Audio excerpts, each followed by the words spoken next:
John Perkins, welcome back to the show. It's such an honor to have you on. It feels even a bigger honor to have you on the second time than the first time because it means you enjoyed enough to come back, I hope. Yeah, it's good to be with you again, Ephraim. I was just going through I was just listening back to our last podcast. And I have to say there was probably I'd say 30 or 40% of the material that you were saying in real time that got right past my head. And then listening back to it, and I didn't realize the depth of what you were saying at the time, including bringing up references about Venezuela, Maduro, months before that happened, and talking a little bit about Iran and America's relationship to, how they're resentful naturally towards America and China. We talked about all that stuff months before all of it really hit the news cycle, and I wasn't even necessarily even prepared or educated enough to be aware that you were kind of talking about the present and the future and the very near future. So thank you for that in advance. And I hope that we can kind of use some of your wisdom today to help understand the world that we're in now. Great. Welcome. Yeah. So I I would love to hear a little bit, please, if you don't mind, actually about Iran, because I remember reading one of the first things I read about in your book was that in the Confessions of an Economic Hitman that you had spent some time not only in Iran but also intimately getting to know um, various different leaders and different religious leaders, different, and I don't really quite understand the culture as much as I probably should, but you had a little bit more of a in-depth understanding, and so perhaps you can kind of enlighten us as to what's going on from their perspective. Yeah. Well, during the 1970s, I spent a lot of time in Iran. I had Mhm. an office there, and I never lived in Iran, but I would spend a week, a month, and I traveled all over the country. We had my company had a couple of big projects there. So, yeah, and I did get to know a lot of the leaders. I was in the process of convincing them to hire our companies to build big infrastructure projects. We were very interested in keeping the Shah on our side. This was during the Shah's regime, and of course, he'd been put into power by the CIA and was kept there pretty much by the CIA to a large degree. I mean, he had his own amazing, awful, brutal Secret Service, SAVAK, but to a large degree, they were trained by the CIA and supported by the CIA. And our goal was to get his oil and his money from his oil. We didn't have to put him into debt like we did a lot of the other countries. My normal tool in many of these countries was to put them in deep debt. You couldn't really put Iran into debt. They had a lot of money. They had oil.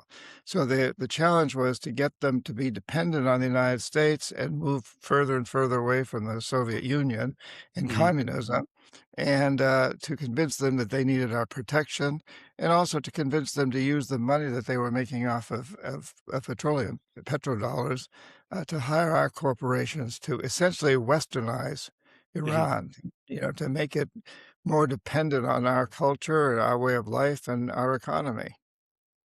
Do you think that they were paying attention while we were aiding Afghanistan against the Soviets? That were they paying attention and wondering kind of who is a better country to work with? As while that's all unraveling. Well, I think when you say "they," that's a question. Certainly the Shah and Hmm. all of his immediate, people, and, he had a lot of power amongst his people. Uh, they owed their very existence, as an administration to the CIA, to the United States. We'd gone in and a CIA agent named Kermit Roosevelt in the early 1950s had taken out Mossadegh, the democratically elected prime minister of Iran, Hmm. who had stood up to British oil companies and other oil companies, said, "We're going to nationalize you if you don't pay a fair share of your profits to our people." And the United States sent in this CIA agent and a bunch of his buddies, and they ended up formulating a coup that overthrew Mossadegh and replaced him with the Shah. Right. So the Shah definitely, he had a lot of loyalty to us, and yet he was a very clever dealer. He knew how to play us off, and periodically would threaten to turn more toward communism, or, so he kept us on our toes. Yeah, he knew what buttons to push, I guess. Yeah. Which is something I think that, by the way, the as far as Middle Eastern countries or the businessmen there go, they are, I know from firsthand experience from dealing with people in Israel and in the Arab shuk and the Jewish shuk or whatever it is, that they are remarkable students of human psychology when it comes to business and negotiating, and they really, really are so shrewd. I think it's awesome. But I could also see how it keeps us on our toes. So the Shah is put in by the CIA, um, and the people are not too happy about that, right? Which kind of leads to the premise of the movie Argo. Even though I did an interview with the gentleman that was sent me a bunch of documents about how that movie was whitewashed by the CIA to make it look a lot better than the actual conflict was. Um, but what what's happening now? What is going on now that America and Israel are united in a war against them? Everyone has been preparing for what feels like this war for 40 years now, almost. And like it was almost a kind of question as to almost when it was going to happen, um, if at all. What's going on exactly? Well, I think up until now, up until the Trump administration, second term, the only country that really wanted war with Iran was Israel. Right. And I think the United States was extremely resistant to that. Uh, Trump has bowed to Netanyahu in so many ways. He seems to idolize him. He just, I think to a large degree, what's going on now is a result of Trump's infatuation with Netanyahu, uh, and because up until now, I think we've understood that fighting a war with Iran is it's a no-win situation, globally speaking. What do we get out? What could we get out of it?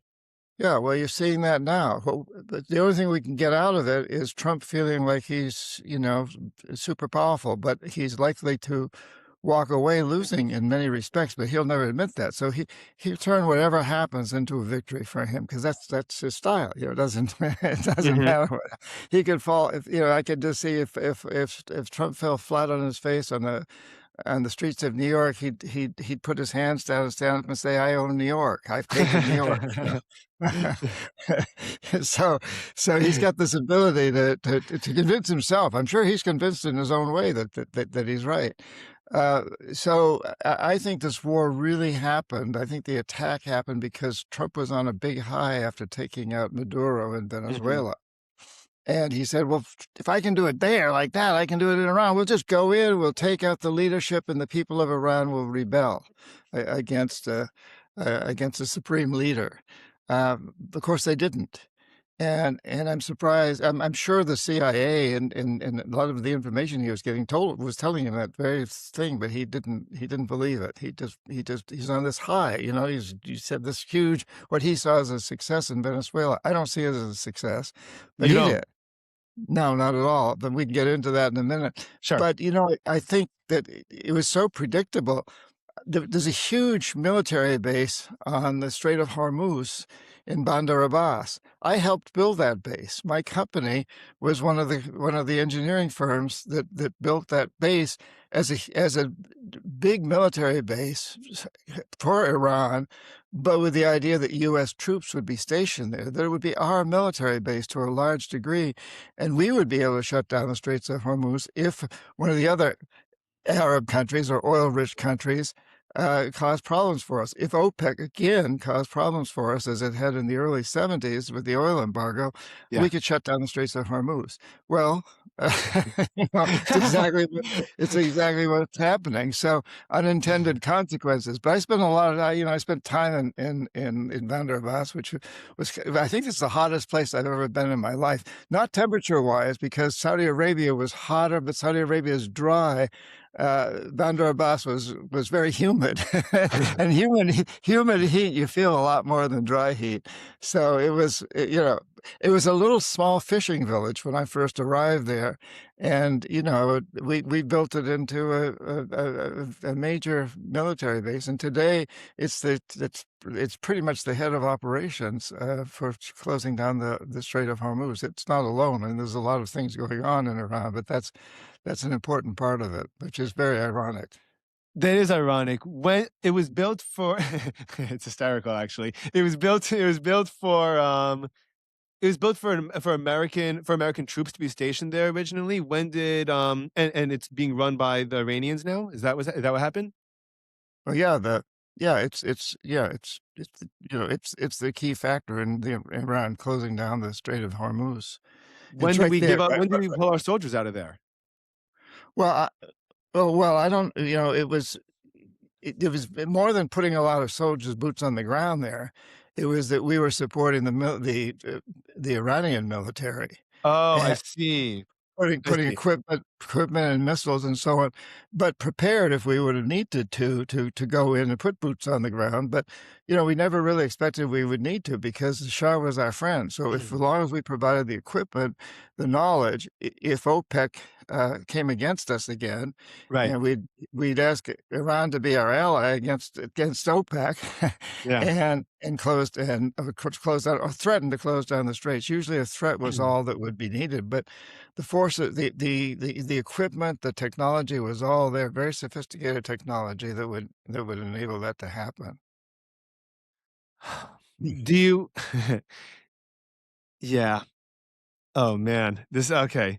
Um, I I would really love, I don't know how could this end well? What's a positive outcome? And the reason why I'm asking this is because listening to our last podcast again, the first half an hour was a little scary, and then the second half an hour gave a lot of hope. And you seem to have not someone that just points out problems, but could potentially offer solutions. What would be the best case scenario at the end of the day over here for everyone? Well, I don't know. It's hard to imagine now. I think it's truly in Trump's hands as to what the next step is, and I don't know where he's gonna go with this. He just, one moment he says that he's taken out all the nuclear weapons back last year, Yeah, and the next moment he says he's sending in forces to take out the nuclear weapons that he already yeah. took out. Or Um, it was the protesters, which apparently were trying to help, or it was or it was oil. We don't really know what it was about. well, I think it was about Trump. Yeah. Like I said before, he's on this high after Venezuela. And so what's the best result? It depends on how you look at it. If you were looking at it from the Israeli side, or probably from Trump's side, you'd say that you're going to replace the current government with a government that really favors you. If you were looking at it from the side of many of the Iranian people, you would say you want to have open elections and you want to elect someone who's an Iranian nationalist who wants to take care of Iran and is going to not going to continue to be good friends with China as well as the United States. Yeah. So whose side are we looking at? But in any of those cases, it's going to be very, very difficult to make any of that happen because, Iran is on top of the fact that it's run by well, we don't know who's running it right now, but what we I do It's know crazy. well, we do know that there's a real system in place. It Yeah. isn't dependent on a supreme leader. You can take him out and he'll be replaced by somebody else. They really have a system, and the Iranians throughout history have been extremely clever, extremely smart, Mhm. and extremely strategic.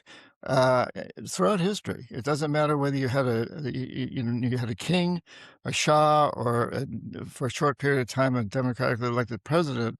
They are a very strategic people. They're very proud people that have a long, long history of an amazing culture and of, Alexander the Great, who at one point dominated much of the world. He wasn't actually Iranian, but he operated out of Iran to a large degree. So how do you bring something like that to an end?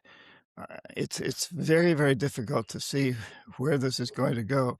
I think we can only hope that very quickly Trump will give in and whatever way he needs to, and at the same time, hopefully get some concessions for a great more democratic approach there and a less brutal approach. Because yes, the killing of these protesters is terrible. I mean, the government, I don't shed any tears. I don't think anybody sheds any tears for the loss of the supreme leader that was killed in the first attack.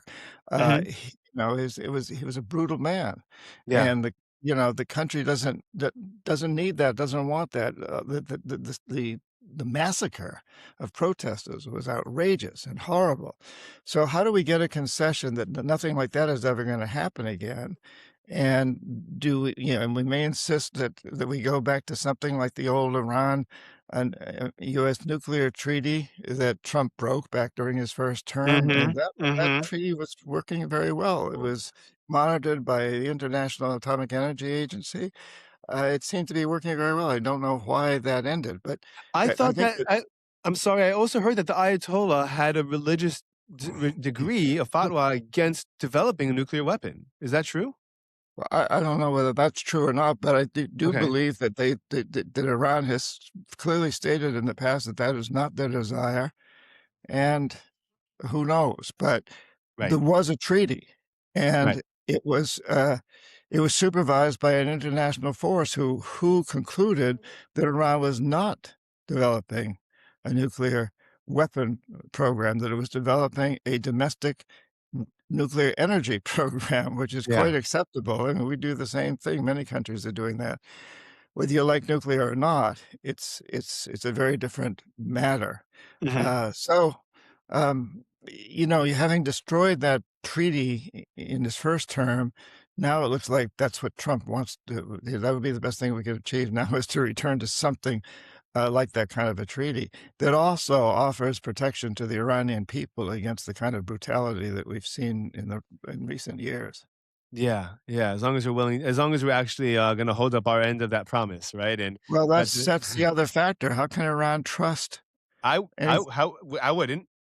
No, it's very hard for the leader of any country to trust the United States today because we waver, we change our policies, we don't honor agreements that we make. So that's a very that's another very, very powerful factor in all of this. How do you move forward when you have a president that nobody trusts or Yeah, believes? yeah, yeah. I am gonna hopefully try to put a hopeful twist on this, I think. But the first thing I wanna ask is, so I imagine, the speculation that's been I've been hearing, online is that Iran is now even more determined to get a nuke just to be left alone, similar to North Korea. In the sense that, "Hey, we have this. We basically going to use it as deterrence to stop bullying us, stop pushing us around, let us do our own thing." Israel's not going to stand, of course, for if that were to happen. I don't know how much of a say or choice they'd have on it, depending on who's leading and what exactly is going on in the world at that point. But what a lot of other countries are looking around and seeing this and saying, "Hey, we need to develop our own nuclear programs too, including Poland, right? Just to be able to just say, leave us alone." And this is actually Israel is so determined to stop Iran from having a nuke that they're going to get the rest of the world to be interested in developing them just to be left alone. That's a possible outcome, and you do have to wonder why did the United States, if the justification was to get nukes out of Iran, then why not do it in North Korea? Why not do it in Pakistan? Because they Who do already have you? it. Yeah, but destroy it. Hmm. That's true. They have it, but you just got to ask yourself, like, where does all of this end? And, "Oh, well, we don't trust the Iranian leadership. They're not trustable." Well, is our own leadership trustable? And we have the most nuclear weapons. Do you really trust that, Yeah. uh, if you're another country? So these are, difficult times and difficult questions, and it's unfortunate that we do have nuclear weapons, but we do have them, and as you say, the motivation is there for everybody to develop them at this point, just to be to convince everybody else to keep their hands off of you. Yeah. Yeah.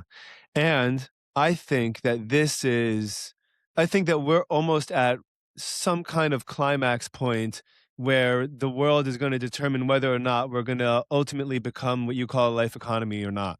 Mhm. Right now is what it feels like to me, at least. You know, when I'm watching this current events, and you're watching the line between the leadership and the people is becoming so clear. It's so blatant, and it's so in everyone's faces, you know? I mean, Trump runs on not going to war, on economy, on Epstein files, on everything that, you know, that he's talking about, that he's gone back on, and 350 million of the loudest and most obnoxious people on the planet sometimes are saying, "Hey, we're not happy," you know, about this, and the same thing is happening in Israel, and the same thing is happening around the world, and uh, it almost feel and, you know, and the way that I've heard it described was, instead of it being left and right on the same plane, it's top and bottom, it's up and down, and the death economy, as in short-term gains at pretty much all other expense or all other cost, is,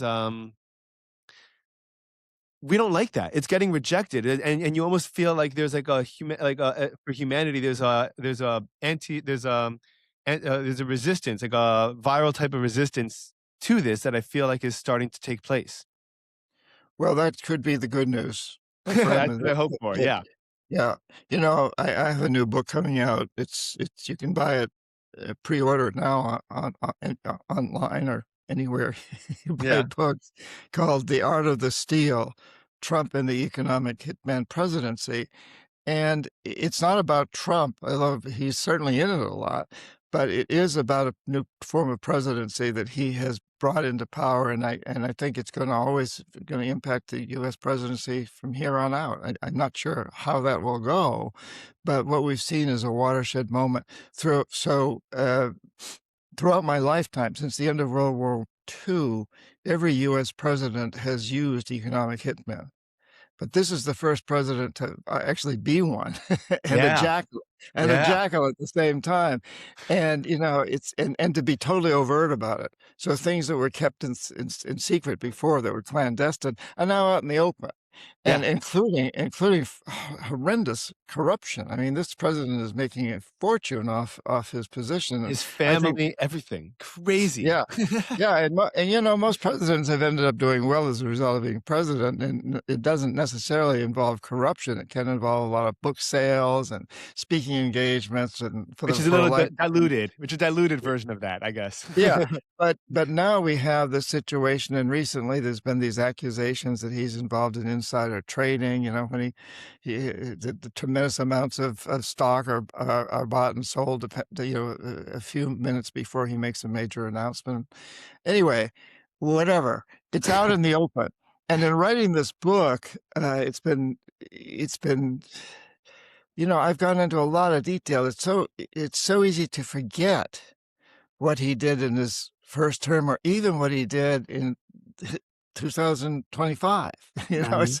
It's because things are happening so fast, and as you go through and you look at all the things that have happened, I mean, one thing you gotta say about Trump is he's done a lot. Of course, all he had to do was make speeches and sign papers, because the whole plan was already outlined for him in Project 2025, so he didn't really have to think about it. He just could shoot from the hip, and as he does. But yes, here we are, we're being hit by a 2 by 4 all over the world by this rise of right-wing autocratic dictators, whether it's China or Israel or Russia or the Mhm. United States or All the main Hungary. powers, all the main Yeah. powers. Yeah, yeah, and as you say, hopefully people are waking up to this. And I think they are. That's the like you, I have a lot of hope that this is a catalyst that we need. So, I hope that the outcome of this will be that Trump is making Americans look at the world, or look at ourselves the way the world has looked at us for some time, the way the people I've worked with in Latin America, the people of Africa, and many other parts of the world who have seen the United States before, not as a promoter of democracy, but as a defender of any regime that happens to be in power, that plays along with the big international corporations and Yeah. American policy. And hopefully we're going to see ourselves in that same light and do something about it here in the United States, and that will provide a model for other countries to use. Israel certainly needs something similar. Mhm. So Russia, is going through very, very, similar types of situations where one man is in so much control and so dogmatic, and also, s at least was part of the population, extremely charismatic, Yeah. that he's able to get away with whatever he wants, basically.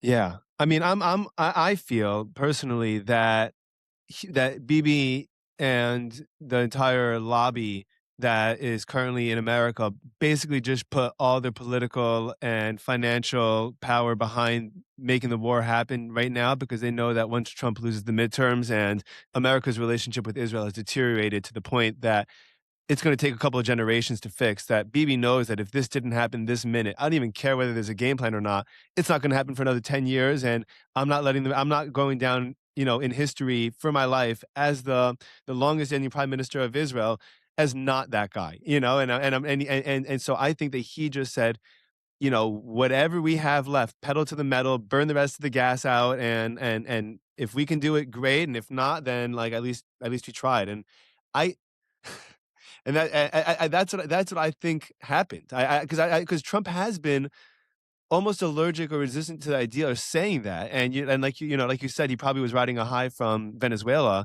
but his base was very, very loud about not wanting this war, and it's interesting. He has to know, unless he unless it's his whole staff, the significance of, for example, the podcast world. That the top 5 podcasts that get, hu you know, dozens of millions of views, on a daily or regular basis. The top 5 are all vehemently against it, and they're the ones that were supporting him and helped get him, elected to begin with.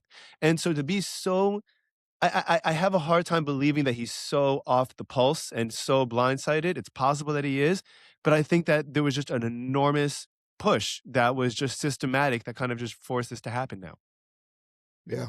Yeah, no, I think you're right. I think that Netanyahu had, like you said, he saw this as the window being finally opening, and this is an opportunity, and we'll see what happens. But yeah, I agree with you. So can you explain, why you don't think Venezuela was successful?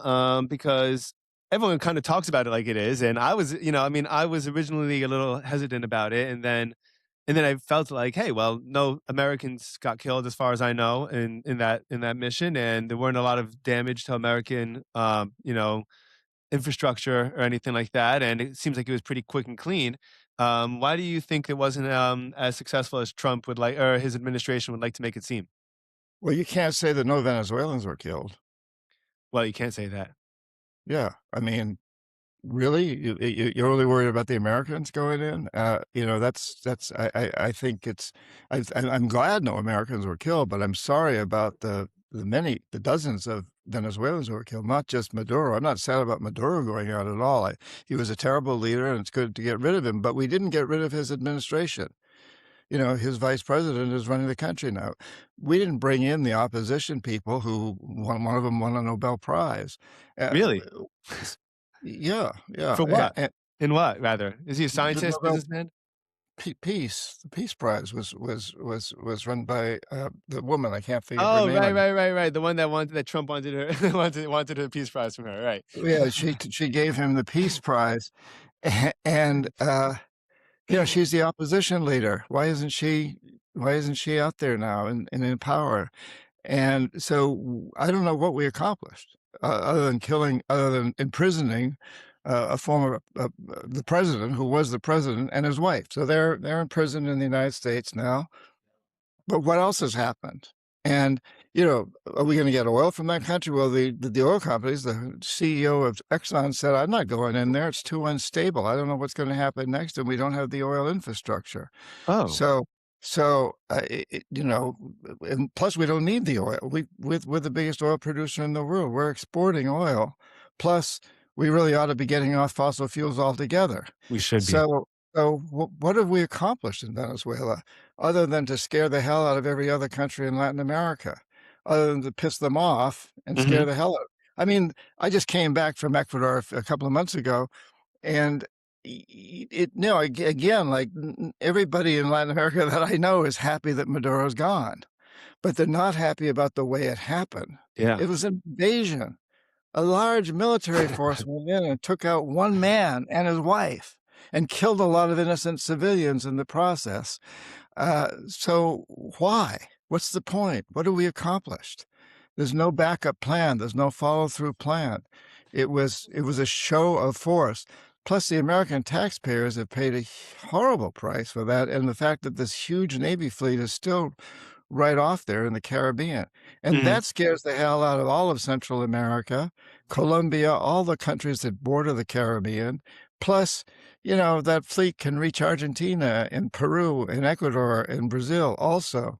So to me, it's a debacle, Yeah. and and it is making a lot of enemies for us. It's it feels like Trump is doing to geopolitics like what he did to the American political system, which is basically just say, "Listen, I know we have all these precedents, but I'm just gonna do what I feel like right now, and I'm gonna get this done with." And, a lot of people were taken with that kind of abrasiveness and rawness, and I think that, he's trying to and I think that if it works in one sense, he's probably gonna try to replicate that in the other sense, but I mean, I keep on calling it a kidnapping, and everyone's like, "It's not a kidnapping, it's an operation." I'm like, "I don't know, it feels like a kidnapping to me." I mean, like it was illegal. I'm like, "By whose standards, dude? It's another country. Like, what are you talking about?"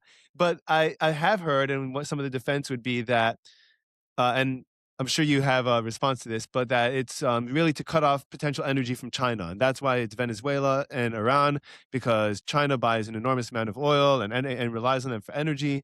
And by threatening to kind of cut off their energy, this would potentially hold back them trying to take Taiwan and be a little bit less secure in the economic game.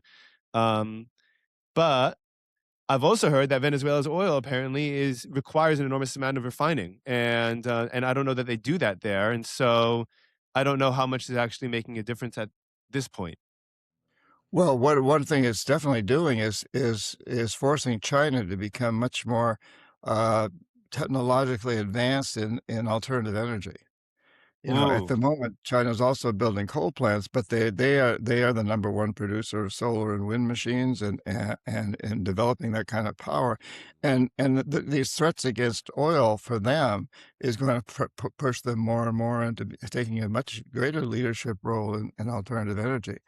I think probably Xi Jinping is very happy with what, Trump is doing, and yes, it may create some short-term problems in terms of oil supply, and certainly the Straits of Hormuz have done that, a lot of that, but in fact, China is extremely resilient mhm, and smart, and, mhm, they're gonna work a lot harder on developing alternatives so they will not be dependent on the outside world for their energy sources. This is gonna really drive them forward with that.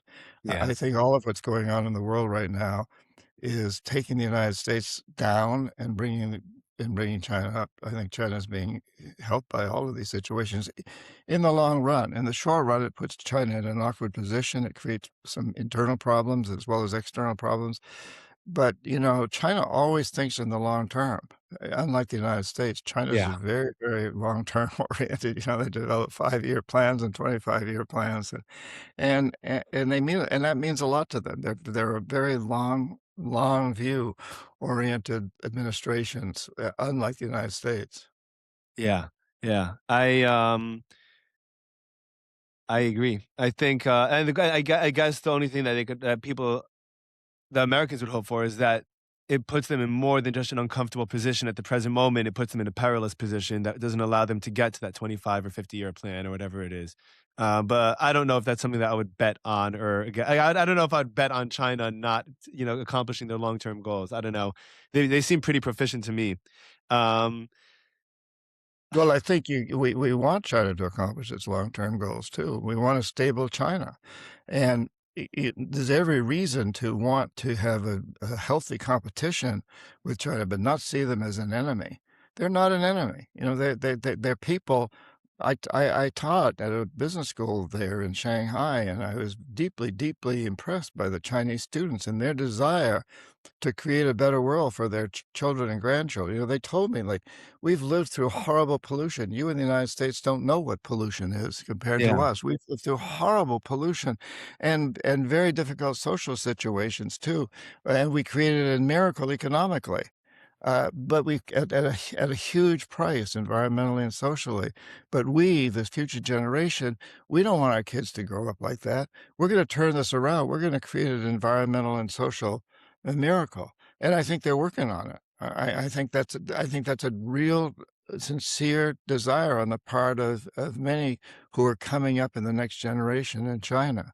And it would behoove the United States to see China as a very serious competitor, yes, but not as an enemy. And yeah, you know, China has never been colonialistic. It doesn't send armies out around the world. It hasn't in thousands, hundreds of thousands of years.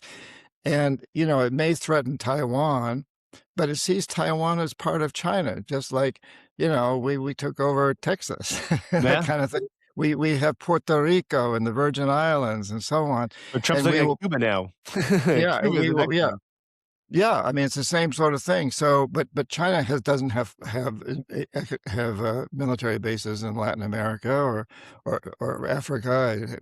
It conceivably has two in Africa, but they're not really military bases. They're more resupply bases.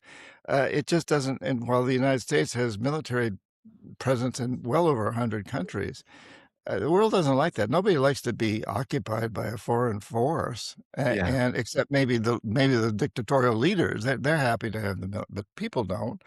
We didn't when the British were here in the United States, occupying Boston. So you know, this is really playing into China's hands, and China has always expanded its influence through trade, and it's done that extremely, extremely effectively. Uh, I don't know, the last time we were on this program that yeah, it was did I show you? I did a yeah, you showed me, and I did an awesome Uh, episode, follow-up with a gentleman named Padraig out of Trinity University in Dublin, and he and I yeah, talked about, BRICS, and it was the first time I heard the term BRICS, you know, and I was like, "Holy cow, this is a legitimate threat to America too, that no one see that America I haven't even heard come up in American media ever. Like, how's it even happen? We're so it's not a blind." threat. It's not a threat on America. America should be part of BRICS. Well, right, but with our attitude, it's a threat. With our current attitude Yeah, about the fact that we need to be the world dominators, it's a threat. many European countries have joined BRICS. We Have should they? join BRICS. Yes, and you know, it was originally started as Brazil, Russia, India, China, and South Africa. BRICS, BRICS, and um, but now it includes a lot of countries, including European countries. It's an international trading organization, and it may have been started by China, and it may still be strongly influenced by China, but it's basically an international trading organization, and as is kind of the new Silk Road. And you know, for the United States to see these things constantly as threats puts us in the position of you know, it's win-win. It's win-lose. You know, we really should be looking at these things as win-win. You know, we should want China to do well because then they're not going to be a threat. Uh, I agree. I agree. you know, I we're agree. not we're not talking about the old Soviet Union. China's not the old Soviet Union. It's a very, very, very different situation, very different ideology, very different approach to life. Mhm. It's based on trade. It's not based on militarism. And of course, China's increasing its own military forces because it feels it has to defend itself. But still, its way of expanding its influence in the world has been through trade, which now it's the number one trading partner was almost 80% of the world's countries. Yeah. Yeah. Yeah. Yeah. I, um, I kind of I wonder what's gonna happen when America, because I think that right now a lot of countries look at America very differently than America looks at itself. That's probably been the case for probably since World War II, I imagine, actually. But I wonder what happens when America starts to look at itself like the other countries do, and we grow a sense of humility and a sense of collaboration because we feel like I feel like the reason why we don't collaborate now is because we feel like we don't have to. We're strong enough, we're big enough, we're bully enough, like Trump and Biden and all the presidents would always say, like, we could go to war with anyone we want for as long as we want and do whatever we want. And then when we do grow that sense of humility, I'm very curious how that's going to affect our relationship with other people and the way that, like, I think that when people are finally held accountable for their own actions, and I think that this is actually going to be brought on by the whole Epstein list being or Epstein file case starting to be opened up a little bit. The world, the people are not letting up on that. There are going to be consequences to actions. I hope. I think people's heads are going to roll, and then it's going to force us to kind of evolve as the way that we understand ourselves and the rest of the world, and the way that we could be in the future. Well, yeah, I hope you're right. I hope that we will. I hope we are being humbled by all of this, I feel and humbled. we yeah, yeah, well, you do, but, there's still a lot of MAGA people out there that don't, and you could say what we have up until now is extreme hubris, as you defined it, um, and when I mentioned being hit by a 2 by 4, that's what I mean. I think hopefully Trump will be the greatest gift we've ever had because he'll be a catalyst that'll help us see ourselves the way much of the rest of the world sees us, and the way we ought to be looking at ourselves. I'm a very, very staunch, US patriot. My family fought in the Revolutionary War. I go back a long time in this country, and I grew up very much with a sense of extreme patriotism, but I also grew up with the knowledge that a good patriot in a democracy criticizes the democracy. Yeah. Democracy depends on self-criticism. It's like if you really wanna be a better person, you've gotta look at your faults, and so you can correct them, and you can't correct them until you look at them. So I've seen my job as being, pointing out some of the faults, but also the way these faults can lead to opportunities. But we have to be more self-critical, and we haven't been. As you said, we've sort of assumed that we are the defender of democracy around the world, despite the fact that we've supported a lot of brutal dictators like Mhm. Pinochet in Chile, and um, Saudi Arabia. My God, and so many. And the Shah of Iran, he was a brutal dictator, and so on and so forth. So we're not a defender of democracy. We're a defender of what I call predatory capitalism that's run by big international corporations that'll do anything they can to get rid of their competitors, which now is the philosophy that we are using in looking at China. The same way that so many big corporations look at anyone that comes along and seems to threaten their market share. They go after Yeah. them whole hog. They don't look at, well, listen, maybe if I cooperated with them, we'd if we competition is good. Everybody Yeah. gets better in competition. I'm often reminded of when I was in school, I played tennis, and I was always number 2, and the only way to be number 1 was to beat number 1, and I was never very successful at that, but I'd play him as frequently as a coach would let me to try to take his position, and every time I played him, we both got better. Yeah. And then we played on the same team as doubles against other schools. And because we'd each gotten better playing against each other, we now were a better team against the other schools. So competition can do that for you. It sharpens you. It makes you better at what you do. And if you don't get better at what you do, then you're out. And that's true capitalism. Yeah. The old, not predatory, but the capitalism is, my grandson's when he was little, lemonade stand. If the guy over there had better lemonade than he did, then he's going to go out of business. But if he Mhm. could make lemonade than this guy, put a little more sugar in it or whatever, then that guy would go out of business. And that's the nature of of true capitalism. The other possibility would be that the two of them kind of come together and kind of maybe spread out with their lemonade stand. So he's here, and this guy, maybe one of them takes it on the road. You don't just sell Mhm. it at the place. We go over to that part of town, so we can work together. And that's where the harmony and that's where we need to go today is working together. How can China and the United States work together to get rid of pollution in the world? We're together we create more than 40%, almost 50% of the world's pollution, as Yeah. well as 50% of almost 50% of the world's GDP. So how do if we can't come together to solve these problems, China and the United States working together, I don't think there's much hope for humanity. Well, I think there is, because the people that are saying that we're the enemies are becoming we're enemies with one another are becoming less and less credible every day.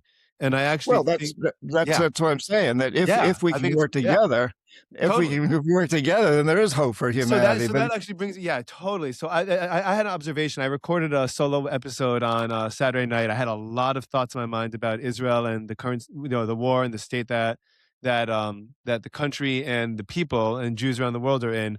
And one thing that I noticed that I was talking about is, or at least from an American perspective in all this, is, and that's different about the societies. Israel happens to be a very hands-on society because life is constantly a little bit chaotic, and so it always requires direct intervention. Sometimes, either physical or with, let's say, with negotiating, right? Like, I mean, like again, like nothing is almost like there's no set rules in business in a lot of these countries. You walk into a store, and sometimes it's a big corporation, but most of the time you walk into a mom and pop shop where someone's like, "This is 50 shekel," and I say, "Can I give you 35 for it?" They're like, "Yeah, take it, go.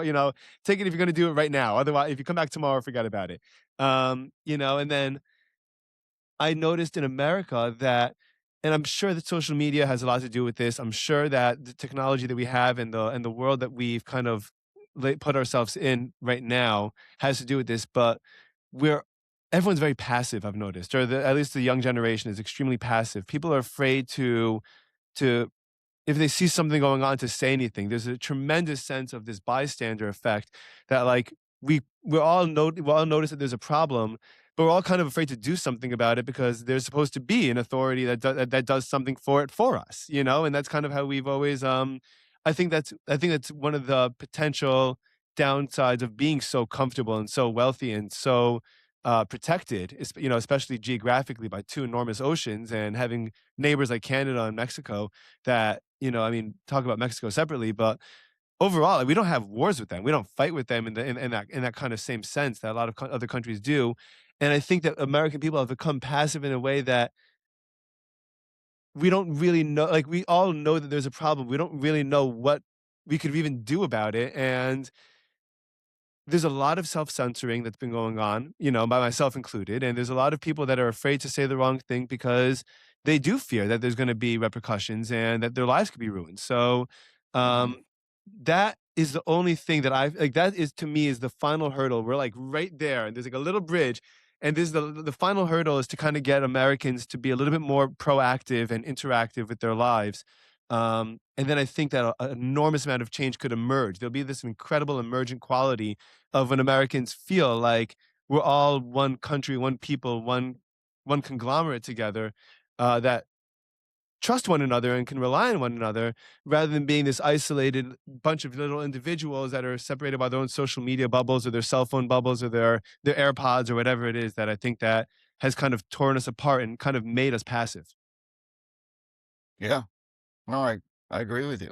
And We're I would love, yeah, and so I would hope that if like, that's the last hurdle, and that's what we need to get past, and a lot of the young generation has been rejecting a lot of what my generation embraced. A lot of the young generation is rejecting social media, is rejecting, a typical life that because we were told many, many times, "You go to school, you go to work, you put your head down, you do the right thing every single day, and you'll be able to get a job, and you'll be able to get a house and a mortgage and a car, and maybe go on a vacation once a year," and that system hasn't worked for anyone younger than, I would say, 35 probably, I yeah. mean, I own a house and I'm practically drowning under it, and I know that I constantly have to find other ways to make money because I'm in trouble. I'm in trouble otherwise.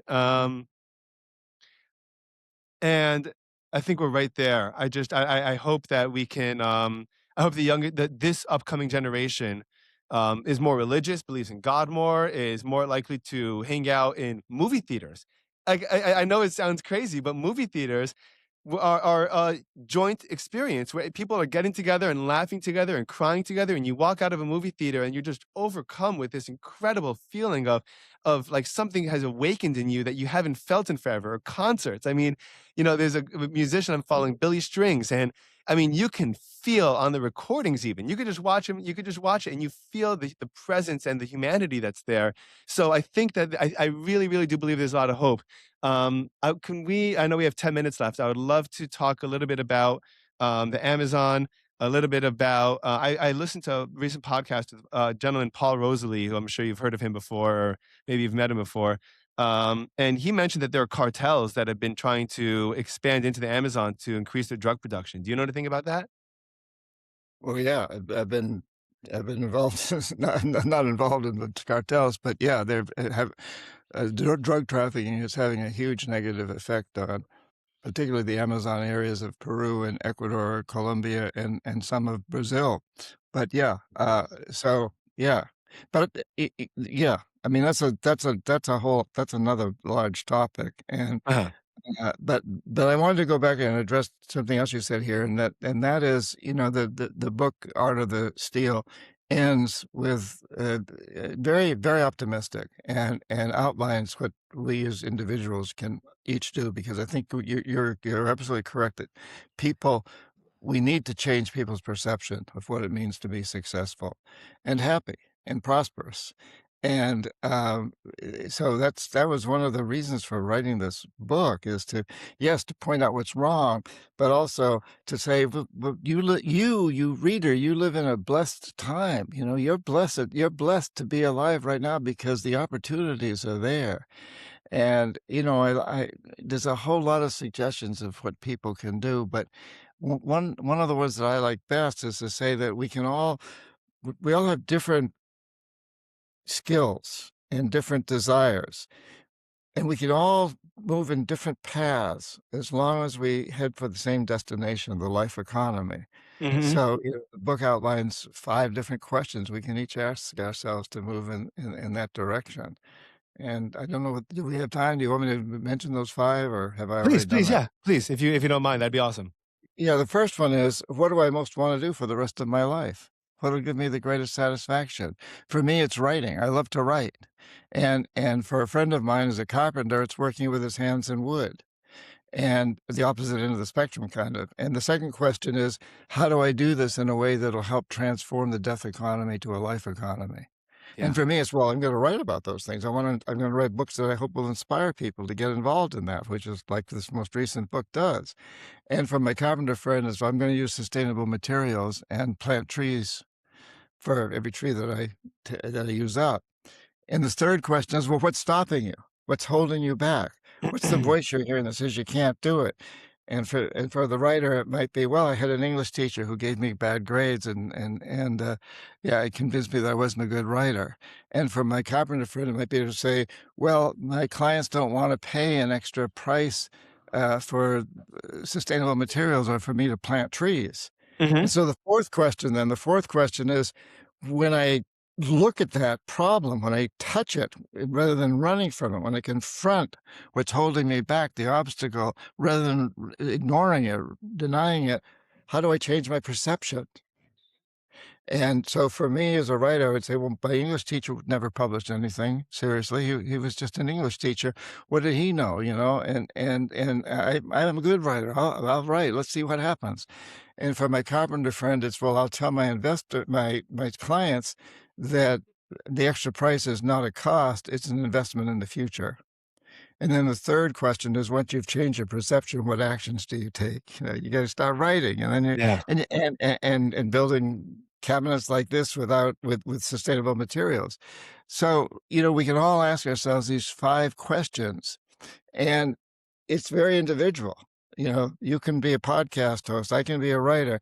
My friend can be a carpenter. Your friend can be a plumber, a dentist, a parent, a student, whatever. Mhm. That we can all see ourselves, and if we all take our own paths, the paths that'll bring us the greatest bliss, the greatest satisfaction, but we head to that final destination of a life economy that goal is long-term benefits for all life and not short-term profits, short-term materialism. We need and not maximizing short-term profits. We need to make short-term profits. Businesses need to make short-term profits, but they don't need to maximize them. They can put them toward, a better future. They can put them toward paying their employees. My grandson, who's 18, has an amazing company. He's extremely successful.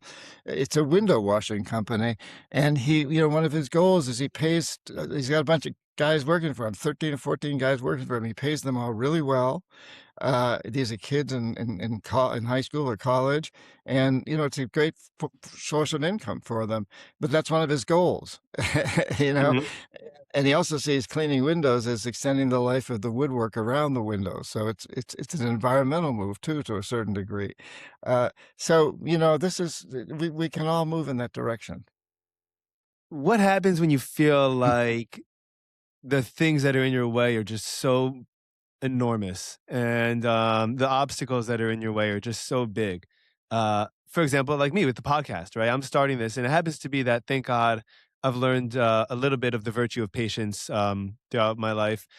So I understand, and thankfully, the podcast is very little cost for me. So for me, it's just time investment in something that I'm passionate about. But there's a lot of there are going to be, and there have been a lot of steps for me to overcome, and a lot of hurdles, and a lot of things, and there have been many times, especially when I was first starting, I'm like, I don't even know how I'm going to even get over this. Like, it just looks like there's a mountain over here. What do you do when it feels like that? Well, you did get over it. You Well, got over you I got I'm over I'm that's what I'm I'm saying. I'm I'm I'm trekking my way up. I don't know if I'm over. I don't know if I'm over it. Oh, no, the one you described is you don't know how to start a podcast. You've started one. You've got one Right. going. So what's the obstacle right now? What is it? The obstacle right now is, I guess, is reach, I would imagine. Okay, so why haven't you reached more people? I don't know. I Well, there you go. There's your blockage. You don't know because and there's some voice back there that's in your head, I suspect, that's saying, well, you're not really good enough. You don't know enough. You don't know about bricks. You don't know enough to really get out there and get the word out there. So, you overcome that voice, or you don't know what the next step is. But look at what the next step is. How have you mentioned the 5 top podcasts. How did they get there? How did they get there? What did they do? How do you use TikTok? How do you use Facebook? How do you use X? How do you use all these different to get your message out there more and more? Be creative. Open your mind. Open up to the spirits. Follow. Let it's out there. The information is there. You just gotta go out and grab it. Yeah. And so, don't listen to whatever little voices in your head saying, no, no, no, you're not good enough. I don't know what the voices are for you, but some parent or some teacher or some religious figure or somebody saying, don't do it, or maybe it's too dangerous. Oh my God, you might get in trouble. Somebody might criticize you. You might get criticism. You might Yeah. be you might be a failure. You might be a success. And then what happens? And when you're a success, That's what I'm most afraid of. I'm afraid of success for sure. I don't know what there you that go. entails, and I do not I almost don't wanna find out. I'm really scared about that, actually. Yeah, well, you've got to confront that. And if you really don't want to find out, then get out of the business No, and of course, and of course. do something else. But if you want to find out, then go deep into it. How do you recommend I confront it? You gotta go into it, like, what about success are you afraid of? What is it, and who's told you that? I'm afraid of the weight of the responsibility of having other people think that what I like. I think that my greatest value is to help other people accomplish their best value. So I don't want other people to take what I have to say for face value. And I don't want people to accidentally think, hey, he's telling me to do this. I'm doing this. I want other. My goal is much more to have other people hear and say, I want to be the best myself that I could be, and you know, these are great directions for me to do it. So, but that line is very thin. You know, a lot of people will take people that don't want to be authorities. Bob Dylan has a career of rejecting being, you know, any kind of authority or any kind of hero in any kind of sense, and that's all people insist on doing with him. So, you know, I don't think so. I think Bob Dylan has inspired people to be themselves. well, that I too. don't think I don't think he's inspired people to follow his route. I don't see a lot of musicians going out and playing on in the subways of New York to become another Bob Dylan. There may be some, but I think he's inspired a lot more people. I'm not a musician, but he's inspired me to be a better writer because he was a brilliant writer. You know, Oh yeah. He won the Nobel Peace Prize Oh yeah. as a writer. So I see him as a great inspiration for me to be better at who I am. And I think you did that well. And that's the 5 questions I ask people to ask. And, you know, you might wanna say at the beginning of your program, I just wanna make it very clear that I'm not trying to influence you to be like me or to follow my philosophy. I do have opinions, but what I wanna do on this show is open your mind to follow your own opinions, to follow your own dream, to follow your heart.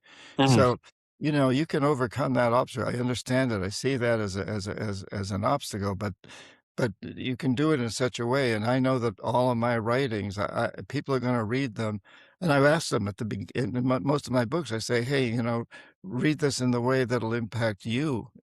You know, it's and everybody reads it differently. Mhm. Yeah, so, um, you know, confront that, look into it more. I just touched on a few things, but you need to go into what it is in you that's created that fear. Who's told you that whenever you speak out, you're gonna be influencing other people? Who's told you? What teacher said, "Hey, Ephraim, no, stop it. You know, you're trying to influence the whole class, and we don't want that. We're trying to get to the heart of the matter here, not your opinion." You Yeah. know, I don't know. Yeah. Anyway Yeah. yeah. Yeah. Until next time, Until next time, John, this is so much fun. Thank you so much. And likewise. it's really it's a pleasure. And again, I'm learning so much. I'm sure I'll learn even more when I listen back to this again. Thank Don't you. don't be don't be afraid to move forward.